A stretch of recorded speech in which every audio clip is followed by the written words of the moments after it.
첫째 천사서 넷째 천사까지 나팔 재앙은 자연에게 내려진 재앙이었습니다. 땅에 바다의 강들과 여러 물샘에 해와 달과 별들에게 내려진 재앙이었습니다. 땅에 속한 사람들은 간접적으로 그 재앙을 받았지요. 그렇지만 다섯째 나팔 재앙부터 혹독한 재앙이 이제 땅에 거하는 자들에게 직접적으로 내려지는 재앙으로 성경이 기록을 하고 있습니다. 하늘에서 땅에 큰 별 하나가 떨어져서 부적행의 열쇠를 받습니다. 하늘에서 땅에 떨어진 그 별은 사탄을 말하고 있습니다. 하나님의 허락하에서 일시적으로 무적행의 열쇠를 받지요. 무적행은 땅 아래 깊은, 그러니까 우리 눈으로는 볼 수 없는, 왜 지금 막았기 때문에 그래요. 하나님이 다 막아서 무적행 볼 수가 없죠. 땅속 깊은 어딘가에 있을 거예요. 지금 과학적으로 보면 땅속에는 마그마가 있잖아요. 불이. 더 그 밑에 이렇게 있을 것을 우리가 하나의 예측을 하는 그런 것으로 이해할 수가 있습니다. 그럴 때 황충이 이제 함께 그 무적행으로부터 올라오는데 그 연기와 함께 올라온다 그랬어요. 그 황충은 바로 그 무적행에 갇혔던 악한 귀신들, 악령들을 말하고 있습니다. 그 연기도 아주 까맣고 새카만 연기일 거예요. 눈에 보이도록 확실히 알 수 있는 자연현상이 아니라 초자연적인 역사예요. 하나님의 역사예요. 황충을 왜 황충이라 하느냐? 바로 이건 자연의 어떤 메뚜기가 아니라 그 사탄의 졸개인, 무정에 갇혀있던 귀신이 올라오기 때문에, 그러면서도 그 모양이 황충 같았기 때문에 황충이라고 그렇게 설명을 하고 있습니다. 그러면서 오늘 본문에 보면 황충의 모양이 이렇게 상세하게 기록이 되어 있는데 9가지 모양으로 기록이 되어 있어요. 자, 7절 말씀을 보면 이렇게 시작을 해요. 황충들의 모양은 전쟁을 위하여 준비한 말들 같고, 첫째 모양이 어때요? 전쟁을 위해 준비한 말들 같아요. 아주 빠른 것을 말하면서도 덩치가 큰 것을 말하는 거예요. 악한 귀신은 그냥 오는 게 아니에요. 아주 무섭고 아주 빠른 그런 모양들로, 그러면서도 큰 군대를 말하는 거예요. 그 숫자가 엄청난 것을 말하고 있는 거예요. 왜 올라옵니까? 땅에 속한 자들을 공격하려고. 황충이 올라오면 5달에 그들에게 준 목적이 있어요. 땅에 속한 자들을 정갈이게 있는 그 침과 같은 그 도구로 그들을 괴롭히려고 그렇게 올라오는 거예요. 두 번째 모양을 보니까 7절 하반절 보니까 그 머리에 금 같은 비슷한 것을 썼다 그랬거든요. 이 금관은 특별히 이기는 자를 상징해, 왕을 상징하잖아요. 그죠? 그런데 비슷하다 이랬어요. 자, 권세를 받았지만, 이기는 자로 있지만, 끝까지 안 그렇다는 거지. 그렇지만, 이 기회에는, 그들에게 주어진 기회에는 지지 않는다는 거예요. 그들을 이길 자가 없다 하는 것을 말하는 거예요. 그러니까 그 재앙이 얼마나 무서운가. 인간들이 노력하겠죠. 어떻게 하면 한번 이 무서운 황충의 독에서 우리가 한번 벗어나 볼까? 난리를 치지만 이기는 자가, 그 독을 이긴 자가 없다는 것을 말하는 거예요. 세 번째 얼굴 보니까 7절 하반절에 그 얼굴은 사람의 얼굴 같아 그랬거든요. 사람은 어떤 모습, 이 지혜가 있는 거예요. 곤충과 다른 지혜가 있는 거예요. 그러니까 귀신들의 하는 역사를 그냥 어느 정도 우리가 추측하고 이런 게 아니라는 거예요. 도저히 이길 수 없는. 지금도 점쟁이들, 여러분 신령한 점쟁이들 가면 깜짝 놀라잖아요. 과거를 맞추는데. 하물며 이제 귀신이 직접 역사하는데 얼마나 사람들의 그 예측이나 이런 게 전혀 통하지 않는 무서운 재앙을 이렇게 말씀을 해요. 8절에 보면 네 번째, 다섯 번째 모양이 기록됐어요. 또 여자의 머리털 같은 머리털이 있다. 여러분 남자는 어때요? 머리가 짧잖아요. 그죠? 여자는 머리를 길러. 귀신의 모습이 이렇다는 거예요. 보기에는 아주 천사 같은. 그러면서도 그 유용을 자랑하는. 아주 속기 쉽잖아요. 그러면서 그 이빨은 사자의 이빨 같다. 아주 사나운 것을 말하는. 귀신이 재앙을 일으킬 때에 땅에 속한 사람은 사정없이 정말 무섭게 공격할 것을 이렇게 말씀을 하고 있는 것입니다. 9절 말씀을 보니까 여섯 번째, 일곱 번째 모양이 기록되었어요. 또 철 호심경 같은 호심경이 있고, 호심경은 갑옷을 말해요. 그죠? 갑옷. 그렇게 해서 아주 강한 방어력을 말하는 거예요. 얼마나 무장이 강한지 도저히 예측할 수 없도록 아주 강한 무장력을 가지고 땅에 속한 사람들을 공격할 것을 말하는 거예요.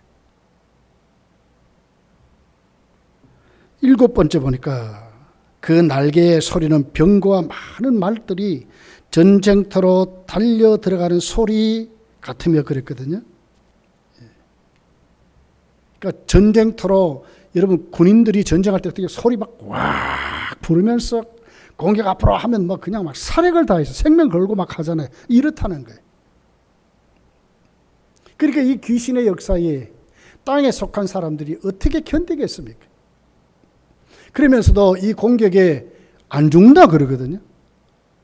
하도 괴로우니까 자살하려고 하는 사람 있을 것이고, 뭐 약 먹고 뭐 목매서 뭐 별 사람 다 있을. 그런데 안 죽는데 물에 빠져 죽으려 해도 안 죽는 거예요. 10절에 보면 또 정갈과 같은 꼬리와 쏘는 살이 있어 그 꼬리에는 5달 동안 사람들을 해하는 권세가 있다라 그러거든요. 쏘는 살이 있어. 정갈 같은 쏘는 정말 괴로워 못 견딜 정도로 너무 괴로운 거예요. 괴로운 거예요. 참 우리가 요즘 우리 전 세계에 돌아가는 걸 보면요, 정말 이 5째 나팔의 징조가 자꾸 보이는 거예요. 물론 그때는 귀신의 역사이지만 요즘 사람들이 뭐 합니까? 나라마다 뭐 합니까? 정말 서로 죽으려고 하는 무기 만드는 것 같아요. 핵무기는 이제는 뭐 그보다 더 엄청난 거, 이번에 우리 코로나19를 보잖아요. 세균 전쟁이라든지 이 생화학 무기가 앞으로 굉장히 득사할 것을 말하는 거예요. 못 견디는 거예요. 괴로워서. 만약에 북한이요 생화학 무기 소형 미사일에 달아가지고 만약에 남한을 향해 한번 쏴보십시오. 어떻게 되겠습니까? 이번에 코로나19가 뭐 중국에서 발원진이 그러잖아요. 중국의 우한에 있는 전염병 연구소에서 실험하다가 나왔다. 뭐 이런 얘기가 있잖아요. 조그만 게 나왔는데 지금 전 세계적으로 팬데믹 현상이 되어버렸어요. 현상이 되어버렸어요. 지금 나라마다 지금 그래요. 근데 명분은 어떻습니까? 뭐 평화를 위해서 그런다나? 북한이 왜 핵무기를 포기하지 못합니까? 자기들 그 북한을 방어할 수 있도록 자주권 때문에 그런데 얼마나 여러분 거룩한 핑계입니까? 가짜입니다. 거짓말입니다. 예. 정말 다 내려놓으면 모든 것이 해결될 터인데 지금 그러고들 있는 거예요. 앞으로 점점 이렇게 가는 거예요. 그 쏘는 정갈에 그 독과 같이 황충이 땅에 속한 사람들을 공격하는데 정갈과 같은 그 독으로, 그 침으로 언제까지? 5달까지 도저히 살 수 없도록 그렇게 무섭게 공격해서 정말 죽지도 못하도록 그 괴로움에 도저히 이길 수 없도록 그렇게 만든다고 그렇게 기록하는 거예요. 왜 이렇게 하겠습니까, 하나님이? 하나님의 능력이 없어서 한 번으로 끝낼 수 있는데 왜 하나님이 계속 이렇게 조금 더 하면서 이런 재앙을 조금 더 플러스 하면서 왜 그렇게 하겠습니까? 회개시키려고. 이마에 입맞은 하나님의 백성들이 하나님의 복음을 가지고 전할 때에 땅에 속한 사람들이 그 복음을 듣고 회개하도록 기다리시는 하나님의 자비와 은총이 거기에 있는 것입니다. 모든 것이 거기에 집중이 되어 있어요. 두 번째 본문이 우리에게 가르쳐주는 말씀이 뭐죠? 황충들에게도 왕이 있대, 왕이. 11절의 말씀이라요. 그들에게 왕이 있으니 무적행의 사자라. 히브리어로는 그 이름이 아바돈이요 헬라어로는 그 이름이 아볼루온이더라 그랬어요. 왜 여러분 히브리어로 헬라어로 따로 이렇게 이름을 똑같은 자인데 왜 이렇게 따로 기록합니까? 유대인들 중에 히브리어를 아는 사람도 있겠지만 모르는 사람도 있는 거예요. 자식들이. 땅에 속한 사람들이 누구든지 복음을 듣고 알 수 있도록 너희들의 배후에 이 무서운 재앙의 도구로 사용되는 이들이 어떤 존재인 걸 똑바로 알고 정말 회개시키려고 하시는 하나님의 자비가 여기 있는 것입니다. 아바돈이요 아볼론이라는 뜻은 파괴자 그 말이에요. 파괴자입니다. 여러분 천사장 중에 우리가 잘 알듯이 그 가브리엘이나 미가엘 천사장이 있습니다. 가브리엘이란 뜻은 하나님의 사람이란 뜻이거든요. 미가엘이란 뜻은 하나님과 같은 자 누구인가 하는 뜻이에요. 왜 이렇게 이름을 밝힙니까? 하나님의 천사들은 하나님을 위해서 우리를 구원하는 도구라는 것을 분명히 말씀하고 요놈의 귀신들, 황충들은 우리의 생명을 앗아가고 우리에게 재앙을 갖다 주는 파괴자인 것을 확실히 가르치기 위해서 하나님이 그렇게 하시는 거예요. 확실히 보여주고 깨닫게 하려고.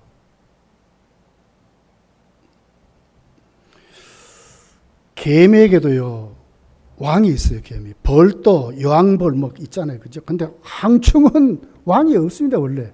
메뚜기는 왕이 없어요.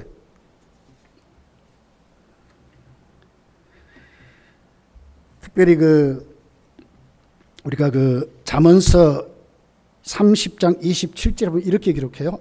임금이 없으되 다 때를 지어 나가는 메뚜기와 그랬거든요. 그 메뚜기는 임금이 없어요. 그런데 왜 무정에게서 올려오는 이 황충에게는 왕이 있다고 말합니까? 이렇게 조직적이고 이렇게 무섭고 이렇게 확실한 파괴자라는 것을 가리키기 위해서 그렇습니다. 초자연적인 존재입니다. 곤충이 아니라요. 막을 길이 없는 하나님의 주시는 그 권한 안에서는 아무도 거기에 대적할 자가 없다는 것을 가리키기 위해서 이렇게 하는 것입니다.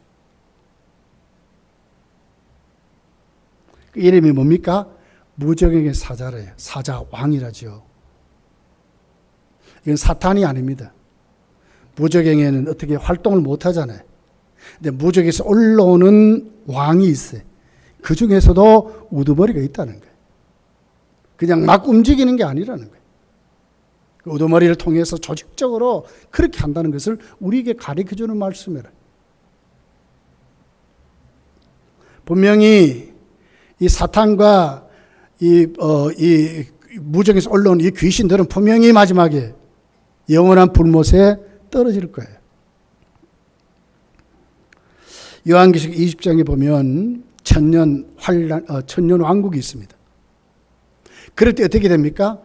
그러니까 그 무적에서 올라오는 이 황충, 이 귀신들은 5달 동안 땅에 속한 사람들을 괴롭히다가 5달이 끝나면 다시 무적에 갇히는 거예요. 왕과 함께 모두 다 갇혀요. 활동을 못해요.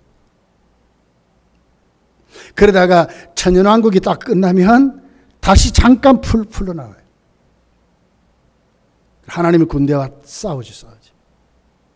그러다가 영원한 불못 지옥에 완전히 떨어질 것을 요한계시록 20장은 자세하게 우리에게 가르쳤어요. 이걸 보면서 여러분, 우리가 정말 하나님 앞에 눈을 떠야 하는 거예요. 하나님이 어떤 분이신가? 정말 자비하신 하나님이라는 거예요. 또 기회를 주고 또 기회를 주고 또 기다리시고 또 기다리시는. 에스겔서 18장 23절에 이렇게 기록합니다. 주 여호와의 말씀이니라. 내가 어찌 악인이 죽는 것을 조금인들 기뻐하랴. 그가 돌이켜 그 길에서 떠나 사는 것을 어찌 기뻐하지 아니하겠느냐. 회개하고 돌아와서 살아나는 것을 하나님이 기뻐하신대. 에스겔 18장 31절에 보면 너희는 너희가 범한 모든 죄악을 버리고 마음과 영을 새롭게 할지어다. 이스라엘 족속아 너희가 어찌하여 죽고자 하느냐 그랬어요. 죽지 말고 마음과 영을 돌이켜서 하나님께 돌아와 회개할 것을 기다리시는 하나님 마음이 오늘 또 여기에 요한계시록에도 사도 요한이 이걸 보는 거예요. 여러분, 우리가 처한 이 사회를 보면서 오늘 또 기다리신 하나님 앞에, 오늘 또 하나님이 이끌어 가신 이 사회 앞에 인간의 그 강팍을 또다시 눈으로 보고 그래도 아직도 살려주시는 그 하나님 앞에, 회개를 기다리신 그 하나님 앞에 우리가 눈을 떠서 우리도 하나님의 복음을 힘써 전하는 우리들이 되어야 된다는 거예요. 이것이 오늘 요한계시록 우리에게 가르쳐주는 말씀이라요. 세 번째는 12절에 있습니다. 이렇게 기록합니다. 첫째 화는 지나갔으나 보라 아직도 이후에 화 둘이 있으려 그러죠. 첫째 화는 지나갔다고 말씀해요.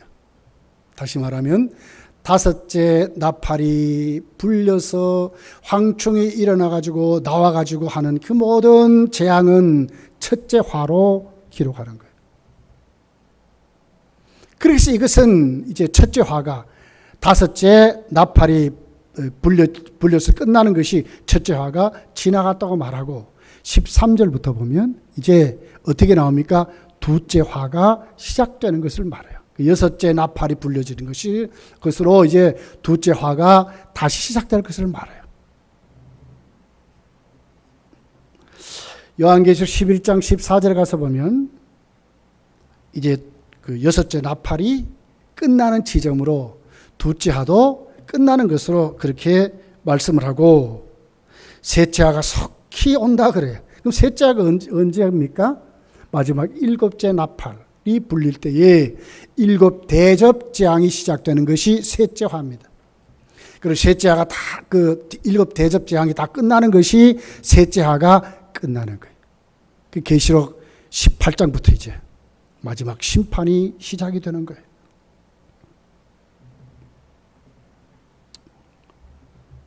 왜 하나님이 조금 더 하시면서 자연의 재앙을 통해서 깨닫게 하시죠. 그런데 이제는 직접 이제 땅에 속한 사람들의 손을 댑니다. 그 사람들에게만 말하는 겁니까? 아니요. 이마에 입 맞은 우리에게도 말씀하는 거예요. 분명히 우리는 하나님 앞에 인을 맞았습니다. 그러나 분명한 것은 저와 여러분이 우리 주님이 다시 오실 그날을 알 수 없어요. 그렇지 않습니까? 그러면서도 그런 위경 속에서 그 무서운 재앙 속에서 오늘 또 하나님의 백성을 관리하시는 하나님을 똑바로 인식하라는 거예요. 그 재앙 속에서도 땅에 속한 사람들이 당하는 그 무서운 재앙을 보면서 하나님이 어떻게 우리를 보호하시는지, 어떻게 살게 하시는지 꼭 죽을 것 같은데 계시록 12장 13장에 보십시오. 짐승이 나와가지고 짐승에 경배하도록 만들어 666의 권세가 얼마나 큰지를 말해요. 성도는 그때 진다 그랬어요. 꼭 죽을 것 같이요, 망할 것 같이요. 근데 망하지 않습니다. 지지 않습니다. 짐승에게 경배하지 않습니다. 이걸 성도에 보라는 거예요. 하나님의 지키심을 확인하고 살아가라는 거예요. 꼭 망할 것 같은데, 꼭 안 될 것 같은데 우리도 똑같이 강팍하게 살아야 하고, 또 똑같이 우리가 경쟁하고 살아야 하고, 이웃을 이기며 살아야 하고, 폭력을 휘두르는 자 우리도 폭력을 휘두르야 되는데 우리는 그러지 않잖아요. 그들 앞에 칠 것 같잖아요. 수단 방법을 가리지 않고 사기를 치고 하는 이 사람들 앞에 우리는 그렇게 살지 못하니까 지잖아요. 그런데 지지 않습니다. 하나님을 살아남게 하세요. 왜 그렇게 하십니까? 하나님을 보라는 거예요. 하나님의 권능을 확인하고 살아가라고 말하는 거예요. 성도에 그냥 막 사는 것이 아니고요. 하나님이 오늘도 우리를 다스리고 섭리하신 그 하나님. 왜 땅에 속한 사람을 공격합니까, 여러분? 똑같이 당해야 되는데. 이마에 입맞지 않는 사람들이 황충의 재앙에 시들리고 여섯째 화를 당하고 또 일곱째 그 나팔 재앙을 다 당하는 그 모든 것이 이마에 입맞지 않는 땅에 속한 사람들에게 이루어지는데 성도는 아무것도 아니냐? 성도는 그냥 사느냐? 아니라는 거예요. 계시록은 우리에게 뭘 얘기합니까? 너희들도 이기는 자가 되라는 거예요. 이기는 자입니다. 예수 그리스도의 증인입니다.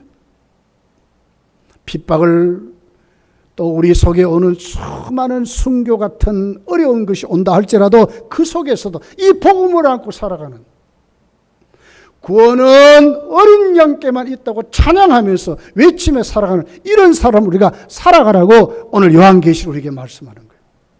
마지막 때에 살아남을 사람은 이런 사람이에요.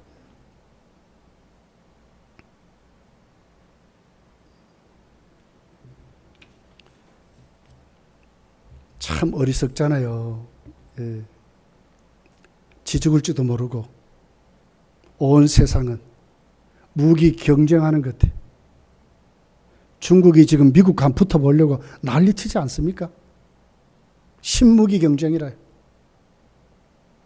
우리나라도 이제 거기 맞춰가지고 뭐 스텔스 미사일을 만든대요. 우리도 지금 그래요. 모두 다 지금 무기 가지고 경쟁해. 무기 가지고 죽이는 것 가지고 경쟁한다니까요. 야, 이걸 보면서 여러분, 이렇게 과학의 발달을 우리들이 이번 홍수, 이번에 이 비 피해에 어느 정도로 우리가 할 수 있었습니까?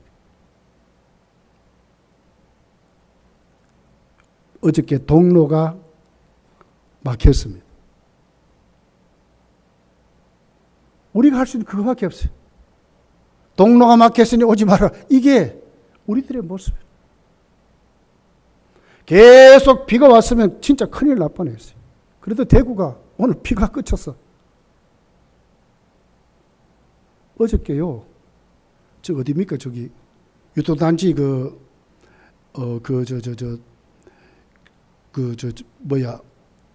소하고 그 돼지 그 잡는 그 뭐라 그럽니까? 좀 도살장이라는 좀 이상하고 거리로 들어가고 말이에요. 우리 검난동 맨 마지막 길에서 그 사거리가 무리요 무릎팍 정도 찼어요. 차가 가니까 막 잠옷 시동이 꺼질 정도로 그랬어요. 우리 큰놈이 시내 나갔더니 큰일 날 뻔했어요. 시동이 꺼져 큰일 날 뻔했어요. 그랬어요. 아무것도 할 수 없어요. 우리가요. 뭐 어느 정도 합니까 우리가? 뭘 알아야 됩니까? 자인의 힘 앞에서도 꼼짝달싹 못한 우리들이 왜 이렇게 우리가 지금 무기 만들고 난리를 치잖아요. 왜 세균을 만듭니까 여러분? 지 죽을지도 모르면서 말이에요. 지금 그러고 있어요. 그러고 있어요. 인류가 번식하려면, 자식을 낳으려면 남녀가 만나야 자식 낳잖아요. 근데 왜 동성애가 만들어집니까 여러분? 성도요, 우리가 이런 것을 성경을 통해서 확인하고 살아야 돼요. 마지막 때가 왔습니다. 말씀 앞에 세워져야 합니다. 우리에게는 가르쳐 주잖아요. 하나님의 말씀이 가르쳐 주잖아요. 하나님의 심판이 어떻게 우리에게 다가오는지 가르쳐 주잖아요. 어떻게 우리가 이걸 눈으로 확인하면서 이마에 인을 쳐서 오늘 또 우리를 사용하신 그 하나님 앞에, 우리를 지키시고 우리를 이기게 하신 그 하나님 앞에 눈을 뜨고 살아가라는 거예요. 그 하나님을 위해서 살아가라는 거예요. 이것이 오늘 우리에게 주는 메시지입니다.